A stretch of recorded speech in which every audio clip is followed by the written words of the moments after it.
Do you think, thinking about that kid with the hatred, do you think there will always be hatred in the world? Do you think, from another perspective, do you think there'll be war always? Is that a fundamental aspect of human nature, or is that something we can escape?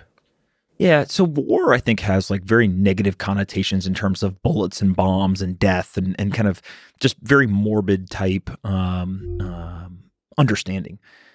Conflict, on the other hand, I think people look at and say, of course, there will always be conflict, right? You just can't have billions of people all on the same planet without some level of disagreement, whether that's a disagreement of ideas, disagreement over physical, geography, or something else. And so I think conflict will always exist. The question is, what form does war take moving forward? Mm-hmm.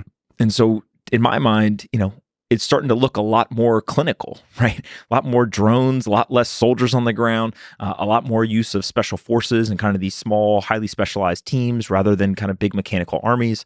And then you get into like the information warfare and kind of cyber warfare, and you start to understand that we're at war with a lot of people right now, mm-hmm. right? Doesn't mean we're necessarily dropping bombs on their countries. Doesn't necessarily mean we're sending soldiers there.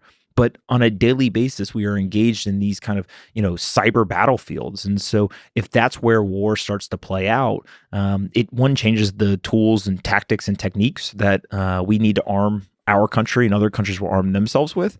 But it also changes the way that we think about war, right? It sounds a lot less worrisome if I say, hey, we're going to go to war with a country, but by the way, there's going to be no death.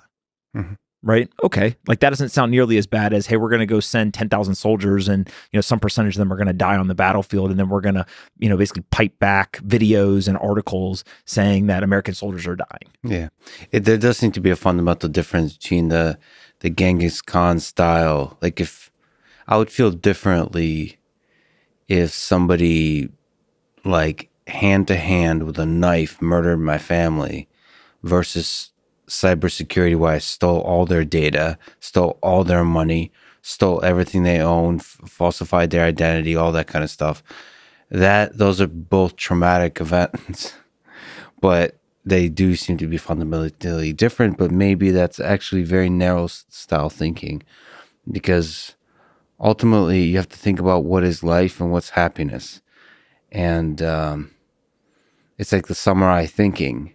I'm not sure what's more painful if I take it to myself. Like, I'm not sure what I would rather live through, being stabbed like to death, or having my identity stolen, all my money stolen, or maybe reputation destroyed, like with lies or something like that.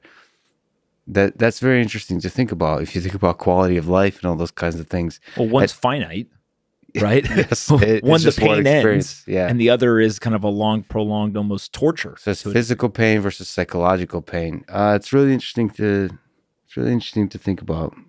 And I think another key piece to this, which I don't have answers to, but there is an element of emotion and rage in the physical violence versus, again, more of that clinical, information warfare. And so it's really easy to show a battlefield where there's death on both sides and bombs being dropped and buildings destroyed.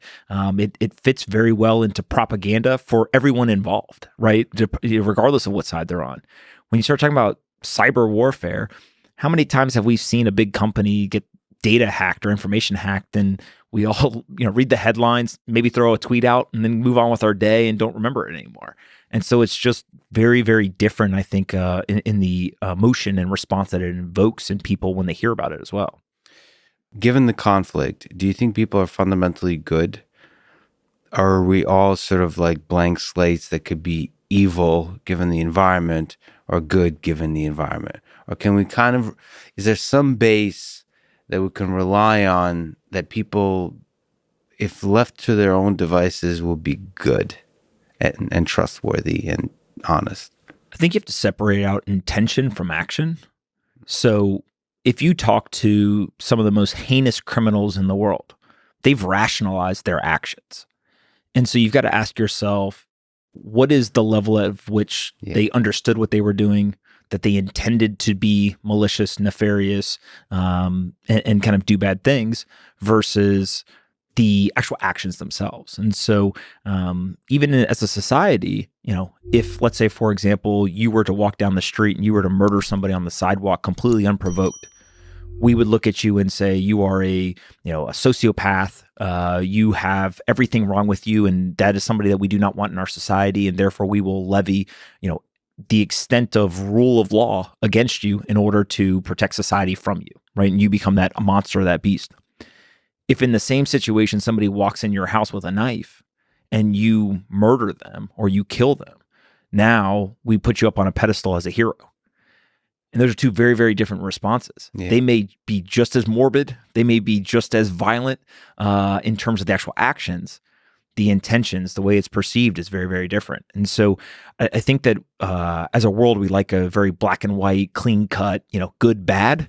I think the world's a lot more messy than that. And I think that a lot of times when you look at intention, it's hard for us to tell what somebody's intention is. But I've looked at a lot of, people who are both considered very good and also a lot of people are considered very bad. And they sound very similar in terms of the motivations for their actions. And so I think that it's just a really hard problem that probably doesn't have a perfect solution or an answer. Do you give much value to the intention? Or do you think it's better to look at the results of the behavior as opposed to the underlying ideology, the underlying intention of the behavior? I think that intention gets at the question of are people inherently good or bad? Yeah. Right? I think that they're generally inherently good, and the intention is driving towards the thing that they believe is the best outcome or the best thing for them to pursue. The action, I think, is where we spend most of our time focused on. And frankly, we actually may be a better society or kind of kinder as a humanity to each other if we spent more time looking at intention rather than action. But again, if somebody walks down the street and murders somebody, it's really hard to have a conversation, and it may be inappropriate for us to have a conversation about intention versus any level of action, right?